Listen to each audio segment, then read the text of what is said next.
After weeks of intense fighting and devastating losses, Israel and Hamas reached a ceasefire agreement. This agreement offered a glimmer of hope in a conflict that has brought immeasurable suffering to both sides. The ceasefire, brokered with the help of international mediators, aimed to bring an immediate end to hostilities. It was designed to pave the way for negotiations towards a more lasting peace.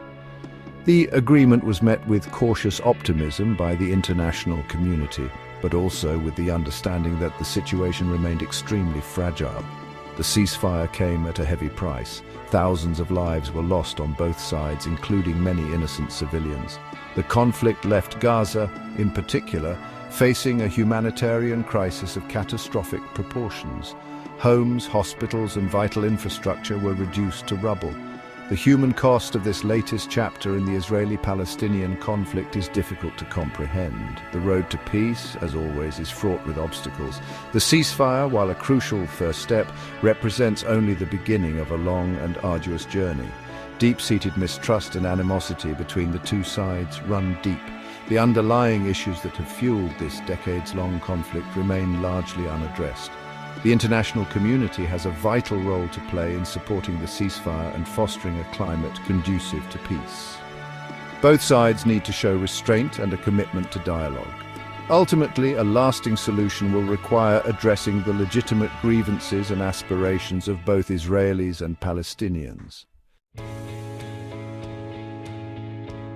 The ceasefire agreement, while simple in its objective of halting violence, is complex in its implementation.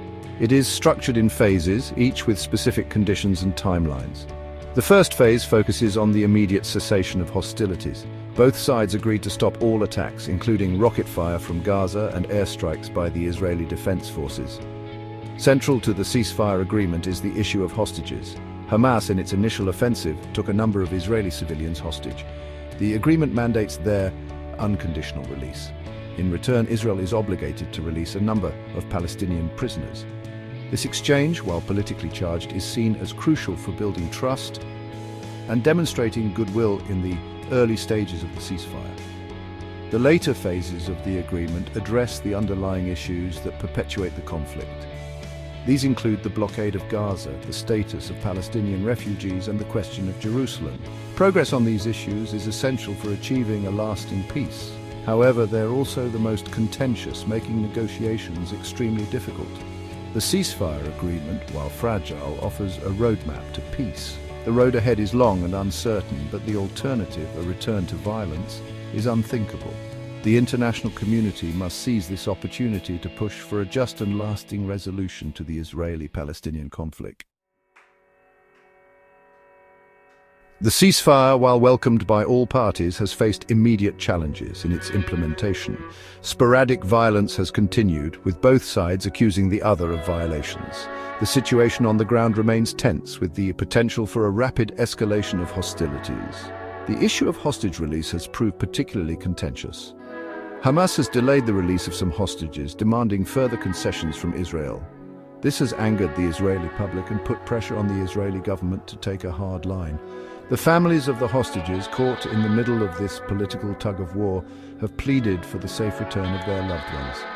Adding to the complexities is the deep mistrust that exists between the two sides.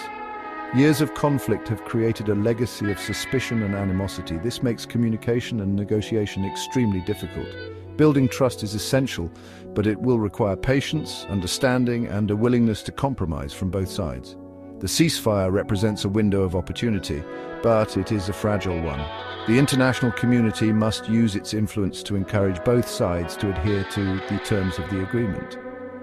Failure to do so could lead to a resumption of hostilities, with devastating consequences for both Israelis and Palestinians.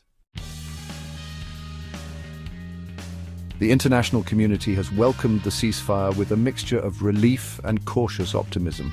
World leaders have called on both sides to show restraint and to work towards a lasting peace. The United Nations has pledged to provide humanitarian assistance to the people of Gaza, who are facing a dire situation. The United States, a key player in the Middle East peace process, has expressed its support for the ceasefire. However, the US has also been critical of Hamas, urging the group to renounce violence and to recognize Israel's right to exist. The European Union has also called for a de-escalation of violence and a return to negotiations. The humanitarian situation in Gaza is particularly dire. The conflict has left thousands dead and many more injured. Hospitals are overwhelmed and there are severe shortages of food, water and medical supplies. The international community has pledged millions of dollars in aid, but getting that aid to those who need it is a major challenge. The ceasefire is a positive step, but it is only the first step on a long and difficult road to peace. The international community must remain engaged and committed to supporting a just and lasting solution to the Israeli-Palestinian conflict.